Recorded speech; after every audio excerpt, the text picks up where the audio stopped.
Bagi atas kesempatannya, perkenalkan nama saya Patrick Lance Antonon dengan NIM WS240001 sebagai ketua keempat dan keempat 3 dalam membuat laporan tugas besar WASTAT yang berjudul Case terkait fitur dosen dan staf.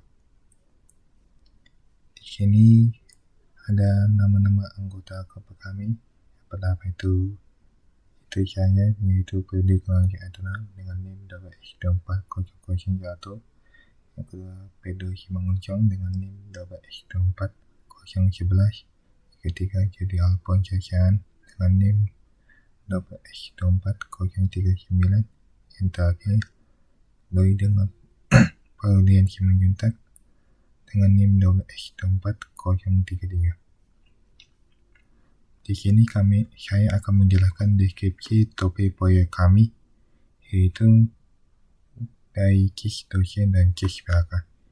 Pertama itu sistem case dosen memfasilitasi dosen untuk mengelola proses pembelajaran dan komunikasi akademik, sedangkan sistem case PHK mendukung administrasi akademik, manajemen data mahasiswa, dan layanan administrasi kampus. Jadi di sini kami hanya mengambil case dosen dan PHK karena itu termasuk dalam staf dan fitur dosen ya dalam case. Kami akan menjelaskan proses bisnis dalam sistem case dosen. Pertama itu mengupload KS atau kartu rencana studi. Yang kedua, manajemen data diri dan dosen. Yang ketiga, penugasan pengajaran. Yang keempat, manajemen mahasiswa dan alumni. Yang kelima, manajemen khilafah dan EPP atau ini termasuk sistem pembelajaran. Yang keenam, proses pekerjaan. Yang ketujuh, manajemen nilai. Yang terakhir, manajemen pengumuman. Selain itu, kami akan menjelaskan potential dan non-potential agreements. Yang pertama itu potential agreements itu ada terdapat mahasiswa dapat mengisi KS. Yang kedua, dosen dapat menyetujui atau menolak KS. Yang ketiga, dosen dapat menyimpan nilai dan membuat pengumuman. Yang keempat, mahasiswa dapat memilih nilai dan pengumuman. Ini nilainya itu bisa berupa tes, kuis, UAS, maupun lainnya yang dibikin oleh dosen. Yang terakhir itu admin dapat mengelola data. Yang kedua itu non-functional agreements. Yang pertama itu availability-nya itu sekitar 24 jam per 7 hari. Yang kedua itu performance-nya itu kurang lebih dari 2 detik. Yang ketiga itu scalability atau jumlah pengguna itu ini lebih besar dari pengguna. Yang keempat, security itu ini sistem keamanannya itu ini dibuat oleh bagian username dan password terenkripsi. Yang ketiga itu membackup harian otomatis. Selanjutnya itu kami akan menjelaskan proses bisnis dalam sistem case PHK. Yang pertama itu berdasarkan panduannya. Itu yang terdapat itu ada melihat view mahasiswa aktif. Yang kedua, mengekspor data DIM. Yang ketiga, menambahkan mahasiswa. Yang keempat, melihat view data alumni. Yang kedua itu bagian manajemen pekerjaan. Yang pertama itu view jadwal pekerjaan. Yang kedua, melihat presensi mahasiswa. Yang ketiga, menginput nilai dan dikirim oleh PHK. Yang keempat, mengelola lokasi pekerjaan. Yang ketiga itu bagian administrasi akademik. Yang pertama itu membuat registrasi mahasiswa. Yang kedua, menugaskan dosen. Yang ketiga, mengelola KS khusus. Keempat, melakukan transaksi kelulusan. Baik, selanjutnya bagian dari manajemen kepegawaian. Yang pertama itu membuat request izin dan cuti. Ini bagi yang opsional. Yang kedua itu membuat verifikasi izin bahan. Ini khusus bagi staf. Yang ketiga, membuat QC tahunan atau non-tahunan. Ini bebas dosen dan staf. Yang selanjutnya bagian layanan BHK. Yang pertama itu membuat surat mahasiswa aktif.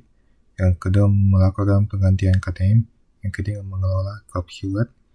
Selanjutnya manajemen SPMB atau sistem penerimaan mahasiswa baru, yang dimana itu mengimport atau calon mahasiswa. Yang kedua melakukan verifikasi pembayaran. Yang ketiga melakukan pengelompok pendaftaran. Yang terakhir itu bagian tiketing dan laboratorium, yang dimana itu mengajukan tiketing. Yang terakhir melakukan peminjaman alat lab. Selanjutnya kami akan membuat entity relationship diagram atau ERD-nya itu bisa dilihat dalam PDF kami. Yang kedua kami akan menjelaskan sedikit dari ERD kami, yaitu entitasnya itu ada dosen, mahasiswa, mata kuliah, KS, nilai, dan pengumuman. Yang terakhir itu dia melakukan relasi many to many dan one to many. Ini kami tidak menjelaskan jumlahnya karena ini dijelaskan di bagian 8 akhir wasiat kami. Sekian dari presentasi saya, dan selanjutnya itu akan dijelaskan oleh teman rekan saya. Sekian dan terima kasih. Salam sejahtera bagi kita semua. Perkenalkan, nama saya Pedro Mongonsong dengan NIM 12S24011 dari kelompok 3. Pada kesempatan kali ini, saya akan melanjutkan pembahasan yang telah dijelaskan oleh teman saya. Saya akan menjelaskan pada bagian CDM. Di sini pada tabel dosen terdapat NIDN sebagai primary key dan atributnya itu nama, jabatan, dan email. Kemudian relasinya itu one to many ke mata kuliah dengan mengajar, dengan kode mata kuliah sebagai primary key, dan atributnya yaitu nama mata kuliah, SKS, dan semester. Kemudian dosen memiliki relasi kepada pengumuman, yaitu membuat dengan ID pengumuman sebagai primary key, NIDN sebagai foreign key, kemudian judul, isi, dan tanggal sebagai atributnya.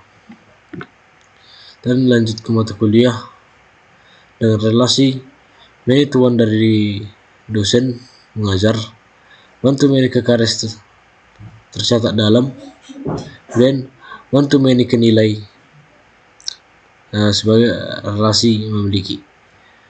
Dan kemudian kita lanjut ke tabel mahasiswa, di mana NIM sebagai primary key dan atributnya itu nama, prodi, dan angkatan, dengan relasi one to many to KRS,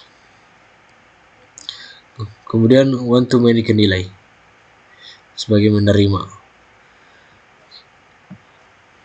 Kemudian kita lanjutkan ke KRS dengan ID KRS-nya itu sebagai primary key, NIM sebagai foreign key, kode mata kuliah sebagai foreign key, kemudian atributnya itu status dan komentar. Memiliki relasi many to one ke mahasiswa, kemudian many to one ke mata kuliah. Kita lanjut kepada ke tabel nilai dengan ID nilai sebagai primary key, NIM sebagai foreign key, kode mata kuliah sebagai foreign key, kemudian atributnya yaitu nilai tugas, nilai UTS, nilai UAS, dan nilai akhir. Relasi many to one ke mahasiswa, kemudian many to one ke mata kuliah. Nilai juga entitas dari hasil penggabungan mahasiswa dan mata kuliah. Sekitar pada pengumuman dengan primary key sebagai di pengumuman, NIDN sebagai foreign key, atributnya yaitu judul, isi, dan tanggal, dengan relasi many to one ke dosen. Kemudian saya akan melanjutkan menjelaskan kepada bagian PDM.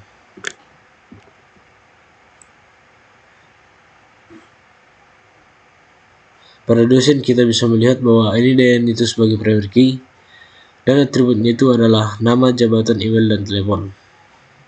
Relasinya itu adalah 1 ke N, satu to many ke mata kuliah dengan mengajar, kemudian 1 to many kepada KRS yaitu menyetujui, kemudian 1 to many ke pengumuman yaitu membuat. Dan kita lanjut kepada mata kuliah di mana kode mata kuliah itu sebagai primary key, nama mata kuliah SKS dan semester itu sebagai atributnya. Kemudian relasinya yaitu diberikan pada dengan relasi one to many ke nilai, kemudian tercatat dalam itu ke KRS dengan relasi one to many, kemudian diajarkan oleh ke dosen itu dengan relasi many to one. Kemudian kita akan melanjutkan ke mahasiswa dengan NIM sebagai primary key, kemudian atributnya itu nama, prodi, email, dan angkatan, dengan relasi mengambil KRS dengan relasi one to many, dan menerima dengan relasi menerima ke nilai dengan relasi one to many,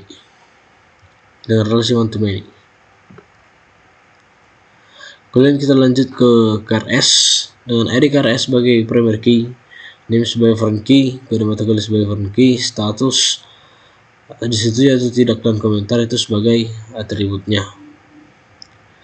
Dengan hubungan many to many antara mahasiswa dan mata kuliah, kemudian disetujui oleh dosen menghubungkan mahasiswa ke mata kuliah.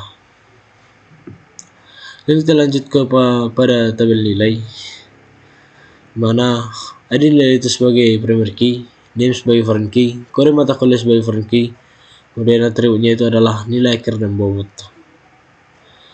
Dengan relasi diberikan kepada mahasiswa terkait dengan mata kuliah. Pada pengumuman kita bisa melihat ID pengumuman sebagai primary key, NIDN sebagai foreign key, atributnya itu judul, isi, dan tanggal.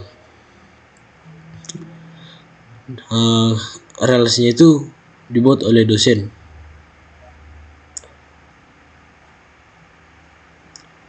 Kemudian kita lanjut kepada tabel fisik, di mana pada tabel dosen ini terdapat 5 tabel yaitu NIDN, nama, jabatan, email, dan nomor telepon.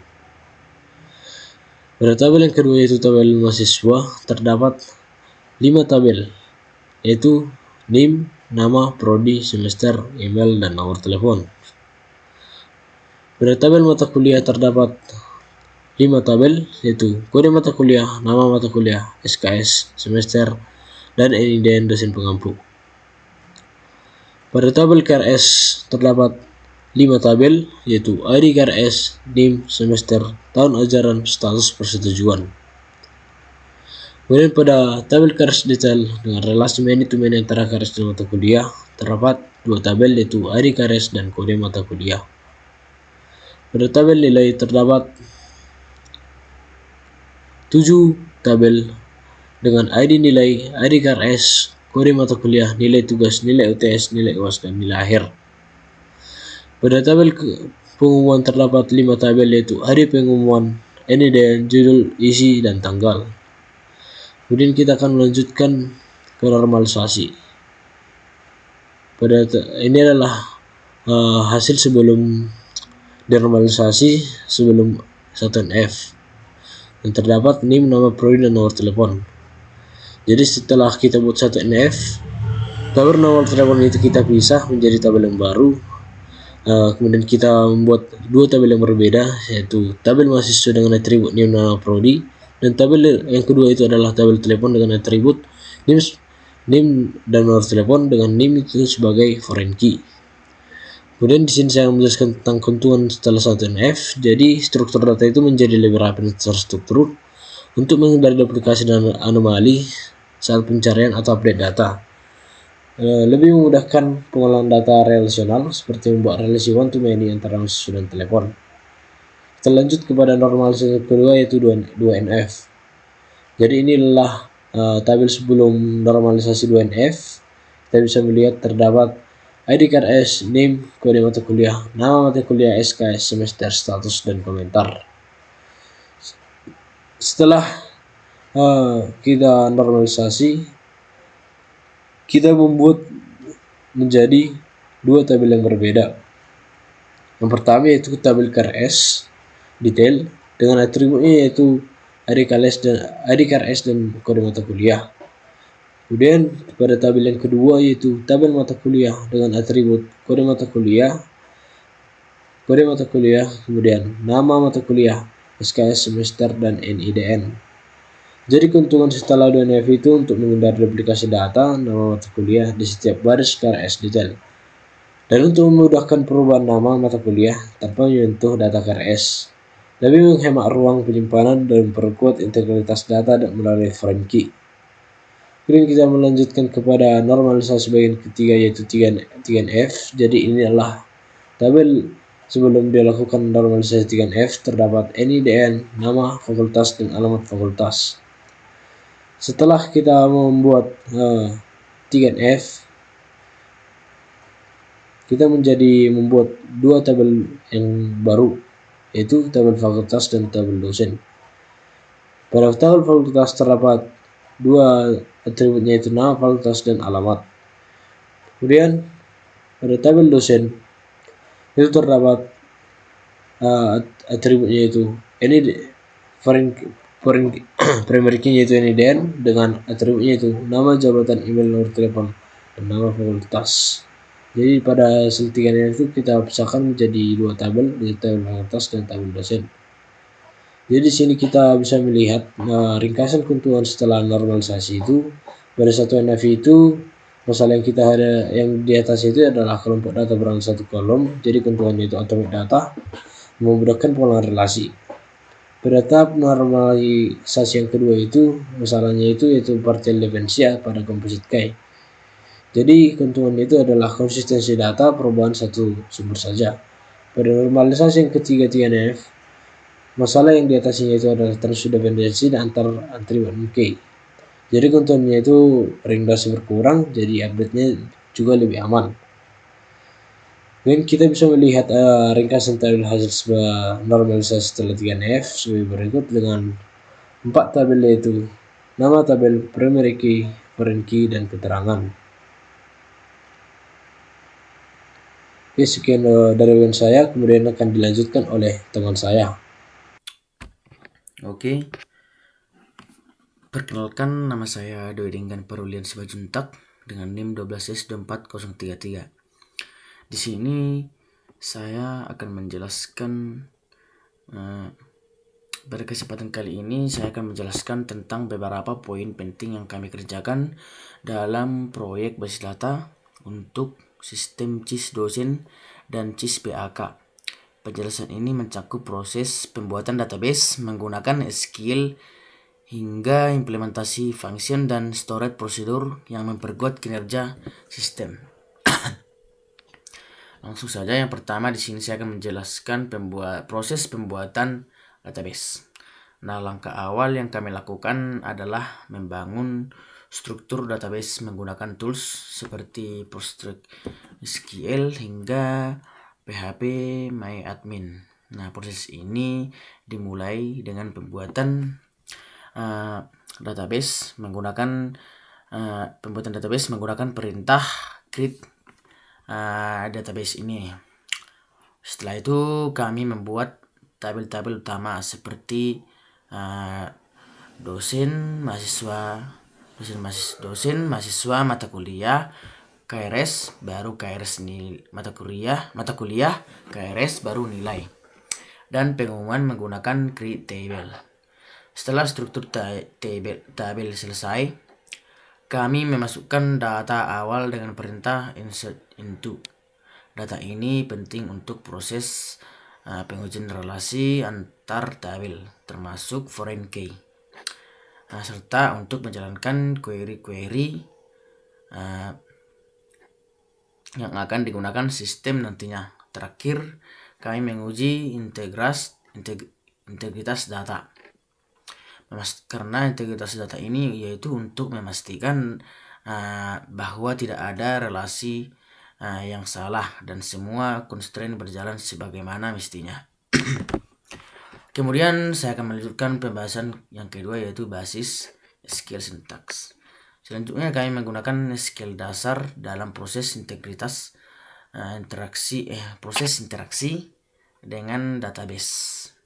Misalnya kami menggunakan select from dosen.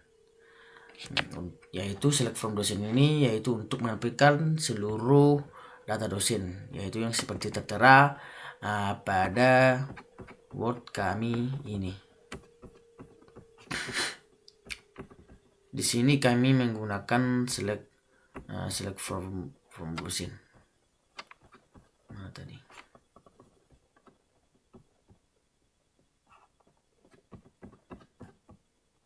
Nah, ini. Di sini kami menggunakan select from dosen, sehingga dapatlah hasilnya seperti pada gambar berikut ini. Baru yang kedua, update nilai set nilai akhir sama dengan 80 where ID nilai sama dengan 1. Ya, ini untuk memperbarui nilai mahasiswa nantinya. Baru selanjutnya ada select average nilai akhir from nilai group by kode MK. Di sini yaitu untuk menghitung rata-rata nilai per mata kuliah. Dan tentu saja perintah where order by dan group by juga digunakan dalam berbagai query untuk menyaring dan mengelompokkan data sesuai kebutuhan sistem.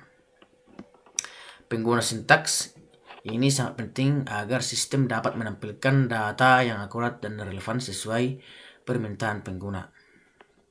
Yang selanjutnya saya akan menjelaskan querying multiple tables. Nah, yaitu untuk mengambil data yang berasal dari beberapa tabel sekaligus. Kami menggunakan teknik join dan subquery. Misalnya untuk melihat data mahasiswa beserta mata kuliah yang diambil, kami melakukan join antar tabel mahasiswa, KRS detail, baru, dan mata kuliah. Kami juga menggunakan leaf join untuk menampilkan mahasiswa yang belum mengisi KRS seperti subquery untuk mencari mahasiswa yang mengambil mata kuliah tertentu, misalnya basis data. Baru teknik ini sangat membantu dalam menyusun laporan atau tampilan yang kompleks namun informatif. Selanjutnya saya akan menjelaskan implementasi view-nya. Nah, dalam kasus tertentu, query yang kami gunakan bisa sangat panjang dan kompleks. Untuk menyederhanakannya, kami membuat view, yaitu semacam tabel virtual yang menyimpan hasil dari query tersebut. Misalnya contohnya inilah sebagai query kami, yaitu ada create view v nilai underscore mahasiswa as select m nama mk nama underscore mk baru n nilai underscore akhir baru from nilai n join krs k on NID KRS sama dengan KID KRS baru join mahasiswa M on K NIM sama dengan M NIM baru join mata kuliah MK on N kode MK sama dengan M kode MK. Nah, dengan view ini kami bisa langsung menampilkan data nilai mahasiswa tanpa harus menulis ulang query join yang panjang. Ini sangat berguna untuk halaman dashboard atau laporan. Selanjutnya saya akan menjelaskan function dan storage prosedur. Kami juga membuat function dan storage prosedur untuk meningkatkan otomatisasi dan efisiensi kerja sistem. Sebagai contoh, ada di sini function hitung nilai akhir tugas UTS UAS secara otomatis, yaitu untuk menghitung nilai aktif berdasarkan komponen penilaian. Hal ini membuat proses penilaian menjadi lebih konsisten dan cepat. Untuk storage prosedur, kami membuat prosedur seperti disetujui KRS, ID KRS, update status disetujui. Yang secara otomatis ini untuk mengubah status KRS menjadi disetujui. Ini membuat proses persetujuan dari dosen menjadi lebih praktis, cukup dengan memanggil satu prosedur saja. Kemudian saya akan membahas manfaat function dan storage prosedur. Yaitu ada yang pertama, mempermudah penghitungan nilai akhir, memastikan validasi data KRS, dan mempercepat eksekusi query kompleks. Yang pertama di sini ada beberapa manfaat nyata penggunaan function dan storage prosedur dalam sistem kami, yaitu yang ketiga ini ya tadi ya. Yang pertama itu untuk penghitungan nilai menjadi lebih mudah dan otomatis, sehingga dosen tidak perlu menghitung nilai itu secara manual. Nah, yang kedua ada data yang memasukkan sistem lebih terkontrol dan tervalidasi. Contohnya dalam proses persetujuan KRS oleh dosen. Baru yang ketiga ini yaitu eksekusi query kompleks menjadi lebih cepat karena logis sudah dirangkum di dalam sebuah prosedur. Nah, baru dengan demikian sistem ini menjadi lebih handal, cepat, dan aman, serta meminimalkan kesalahan input atau proses manual. Dengan penetapan proses ini, kami berhasil membangun fondasi database yang kuat dan siap diintegrasikan dengan sistem kampus. Pengguna SQL, view, function, dan storage prosedur semuanya berkontribusi besar terhadap performa dan efisiensi sistem. Nah, jadi sekian dari saya. Selanjutnya akan dilanjutkan oleh teman saya. Terima kasih. Baik, terima kasih atas kesempatannya. Perkenalkan, nama saya Jodel Alfonso Siahaan dengan NIM 1224039. Dan baik, di sini saya akan membacakan refleksi anggota kelompok serta kesimpulan dan saran untuk tahun depan. Di sini pertama-tama saya akan membacakan refleksi dari anggota kelompok saya. Mana yang pertama, Fredrik Laurentius Aritonang, yaitu analisis proses bisnis dan IRD tentang pemahaman sistem. Lalu yang kedua, Pedro Simangunso, yaitu normalisasi dan PDM, tantangan 2NF dan 3NF. Lalu yang ketiga, Doi Gengan Perganisasi Junta, implementasi SQL dan testing, tantangan error FK. Lalu yang terakhir saya, yaitu Julian Susiahan, integrasi laporan akhir, tantangan sinkronisasi dokumen. Inilah refleksi dari anggota-anggota kelompok kami. Lalu di sini kami membuat sebuah kesimpulannya. Mana yang pertama, sistem basis data pada CIS dosen dan CIS BAK telah berhasil dirancang dan diimplementasikan sesuai kebutuhan proses bisnis akademik.